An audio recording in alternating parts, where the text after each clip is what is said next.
हाय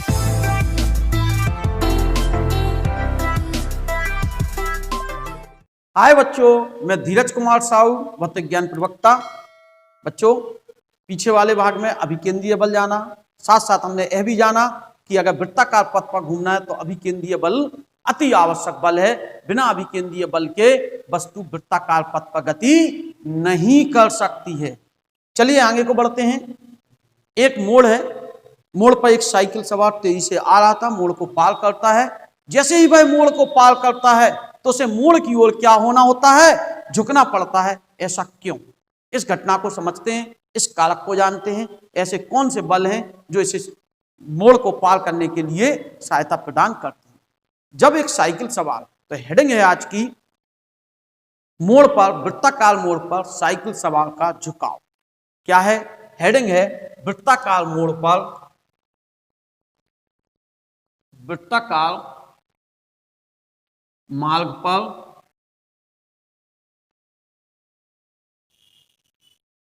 cycle सवार का झुकाव। मीन्स एक सर्कुलर पाथ है, एक बाईसाइकिल ड्राइवर उस सर्कुलर पाथ को क्या करता है? मुड़ता है, टर्न करता है, चलता है उस पर, तो वह क्या होता है? मोड़ की ओर क्या हो जाता है? बेंड हो जाता है, झुक जाता है। ऐसा क्यों? जब साइकिल सवार किसी मोड़ को पार करता है तो वह मोड़ की ओर झुक जाता है, जिससे उसके टायरों के बीच आवश्यक अभिकेंद्रीय बल घर्षण बल से क्या हो जाता है? प्राप्त हो जाता है। क्वेश्चन हम फिर से एक बार रिपीट, इसको आंसर को रिपीट करते हैं। जब कोई साइकिल सवार किसी मोड़ को पार करता है तो वह मोड़ की ओर झुक जाता है। क्यों? आंसर है, जब कोई साइकिल सवार किसी मोड़ को पार करता है तो वह मोड़ की ओर झुक जाता है, जिससे टायर और सड़क के बीच लगने वाला घर्षण बल आवश्यक अभिकेंद्रीय बल प्रदान कर देता है और वह बिना मोड़ पर फिसले मोड़ को क्या कर जाता है? पार कर। अब कितना झुक जाएगा? चाल कम करनी पड़ेगी, मार्ग बढ़ाना पड़ेगा, क्या करना पड़ेगा? उसके लिए मैथमेटिकल पोर्शन हम जानते हैं। इसको हम दो तरीके से कर सकते हैं, दक्षिणावर्त बलागुण बराबर वामावर्त बलागुण से, और नहीं तो एक वियोजन द्वारा भी हम कर सकते हैं। तो हम वियोजन से कर रहे हैं वेक्टर। चलिए आइए इसको समझते हैं। एक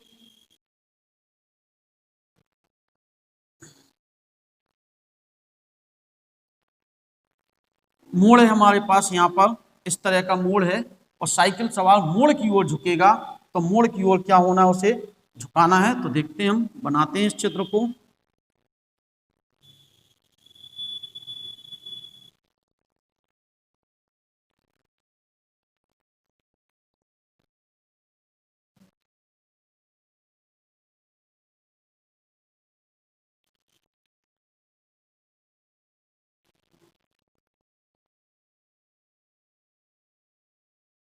आप अगर चित्र नहीं बना पाए तो इतना ही बस शीट और बना दें।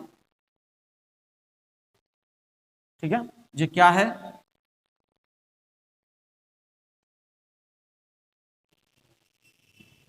खांचे क्यों बनाए जाते हैं? पीछे हमने बताया, साइकिल के टायर में इस तरह के खांचे या इस तरह के क्या होते हैं? दाने या रेखाएं बनाई जाती हैं, जिससे घर्षण बल बढ़ जाए और वह बिना फिसले मोड़ को क्या कर जाए? पार कर जाए। इस पर एक साइकिल सवार बैठा हुआ है।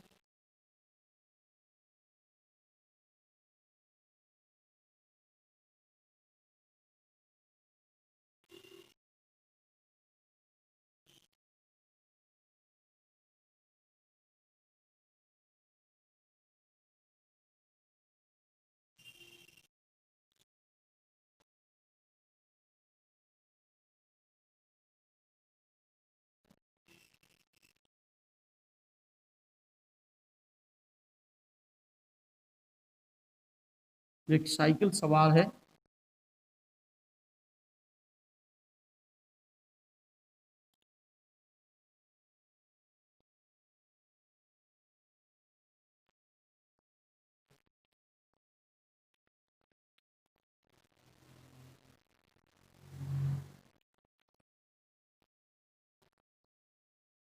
मीन्स आप समझ गए होंगे।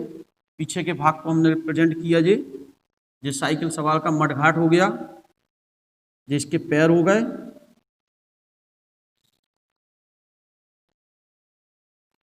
पेडल है साइकिल का,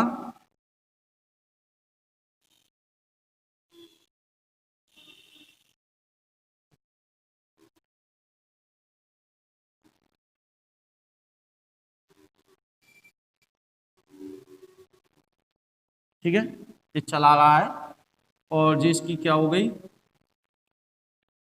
कमर हो गई, जिसके और इस तरह से इसका हैंडल यहाँ कहीं उस तरफ पीछे की ओर जा रहा है। साइकिल सवार जब मोड़ पर आया तो मोड़ की ओर ऊंट से कुछ कोण पर झुक गया। कितने कोण पर झुके, उसी कोण को हम कर रहे हैं। साइकिल सवार जब ऊंट से कुछ कोण पर झुक गया तो इसकी पहले तो जो रिएक्शन थी वो परपेंडिकुलर थी, लेकिन जैसे ही झुका तो उसकी प्रतिक्रिया इस तरह से झुक गई होगी, जो इसकी रिएक्शन होगी,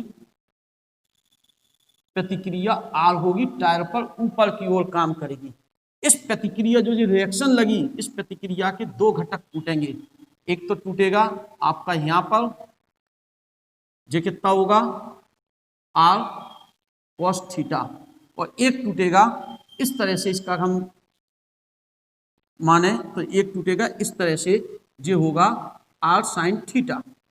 अगर हम इसके गुरुत्व केंद्र पर बात कर लें, गुरुत्व केंद्र पर, तो गुरुत्व केंद्र पर भी वही दो आएंगे, आर पर, और भार एम जी इसका कहां को काम करेगा, नीचे की ओर काम करेगा। जब साइकिल सवार मोड़ पर, माना कि एक साइकिल सवार का साइकिल सहित द्रव्यमान स्मॉल एम है, साइकिल सहित द्रव्यमान कितना है, स्मॉल एम है। यह साइकिल सवार किसी आर त्रिज्या के मोड़ पर, आर क्या है, मोड़ की त्रिज्या, एम क्या है, साइकिल सहित साइकिल सवार का द्रव्यमान, और मोड़ पर कितने वेग, मोड़ पर साइकिल सवार का वेग है। माना कि कोई साइकिल सवार मोड़ को पार करता है तो वह मोड़ पर ऊर्ध्व से थीटा कोण पर झुक जाता है, तो इसका भार mg नीचे को काम करेगा। टायरों पे घर्षण बल, बल इधर को लग रहा है तो घर्षण बल इस तरफ को कार्य करेगा। इस पर जो घर्षण बल होगा वह एक प्रतिक्रिया आर के एक घटक से प्राप्त हो रहा है।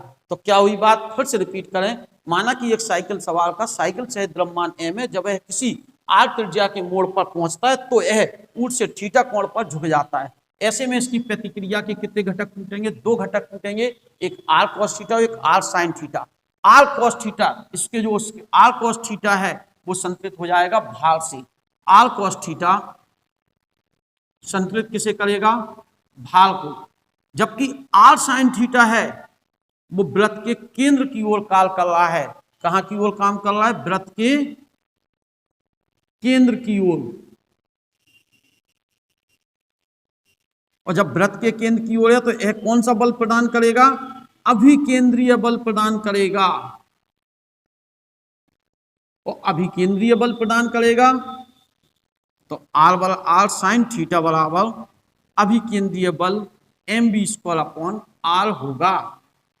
कंफर्म, यह केंद्र की ओर काम कर रहा है वृत्ताकार पथ, तो अभिकेंद्रीय बल प्रदान कर रहा है, जबकि यह वाला बल भार को संतुलित कर रहा है। साइकिल सवार पर टोटल बल, नेट बल क्या हो जाएंगे, शून्य हो जाएंगे, और साइकिल सवार संतुलित बिल्कुल आराम से निकल जाएगा। तो क्या हुई, जब साइकिल सवार मोड़ पर पहुंचता है तो वह मोड़ की ओर झुक जाता है, जिससे टायरों के बीच जो घर्षण बल है वही अभिकेंद्रीय बल बन जाता है, अभिकेंद्रीय बल प्रदान कर देता है। साइकिल सवार बिना पिछले मोड़ को क्या कर जाता है, पार। तो देखें, इक्वेशन सेकंड अपॉन फर्स्ट कर दो, r sine theta upon r cos theta बराबर mv² upon m into g, m to m cancel, r to r cancel, ये बन गया टेन थीटा बराबर v² अपॉन gr। यही तुम्हारा क्या हुआ, घर्षण बल, घर्षण गुणांक हो गया, क्यों, घर्षण गुणांक म्यू। तो इतना घर्षण गुणांक आ गया इसके कारण, झुकाव के कारण, और जो घर्षण गुणांक घर्षण बल देगा और वह अभिकेंद्रीय बल में कन्वर्ट होगा और वह मोड़ को क्या कर जाएगा, पार। एक चीज गौर कर रहे हो, अगर थीटा का मान कम करना चाहते तो वेग का मान कम करना चाहिए, इसलिए मोड़ को पार करते समय मोड़ पर वेग क्या रखेंगे, हम कम रखेंगे, और त्रिज्या को क्या रखनी चाहिए, ज्यादा। इसलिए जब देखो तेज रेसिंग वाली बाइक जहां होती है वहां वो दूर से मोड़ को पार करते हैं, अगर वो पास से पार करते हैं तो बहुत ज्यादा झुक जाते हैं, बहुत ज्यादा झुक जाते हैं, इतने झुक जाते हैं अपने नी मीन्स मतलब जो कोहनी पैर की होती है उसे क्या घुटनों को जमीन तक पर रख देते, पहने रहते हैं वो कोहनी के गार्ड वगैरह, जिससे तो इस प्रकार से कहने का मतलब यह है कि हमें कम झुकाव रखना है तो वेग का मान मोड़ पर कम करना पड़ेगा, त्रिज्या।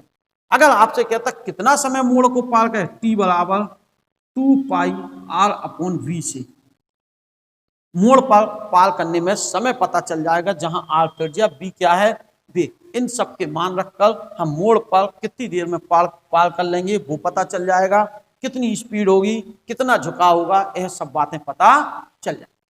अब चलते हैं इसके बाद, ये तो साइकिल की बात थी, साइकिल को तो हमने झुका लिया, हम मोड़ पर आए, हमारे पास बड़ा वाहन जैसे कार हो गई, ट्रक हो गया, इन सबको लेके क्या उन्हें भी हम मोड़ की ओर झुकाएंगे, नहीं झुकाएंगे तो घर्षण बल कहां से आएगा, अभिकेंद्रीय बल कहां से आएगा, कैसे पार करेगा, इस सब चीजों को जानने के लिए हमें नेक्स्ट पार्ट देखना होगा, तब उसमें जानेंगे मोड़ पर मीन सड़क का बंकन, मोड़ पर सड़क का बंकन झुकाव, उससे क्या होगा, उस पर जब कार जाएगी वो उस सड़क के बंकित होने के कारण उसी पर क्या हो जाएगी, बेंड होने के कारण उसी पर झुक जाएगी और टायरों के बीच घर्षण बल अभिकेंद्रीय बल से प्राप्त अभिकेंद्रीय बल प्रदान कर देगा, तो वह बिना फिसले वह भी पार। तो अगले वीडियो में जानेंगे कार चालक मोड़ पर जाते समय मोड़ की ओर किस प्रकार से झुकेगा। ओके, तब तक के लिए धन्यवाद।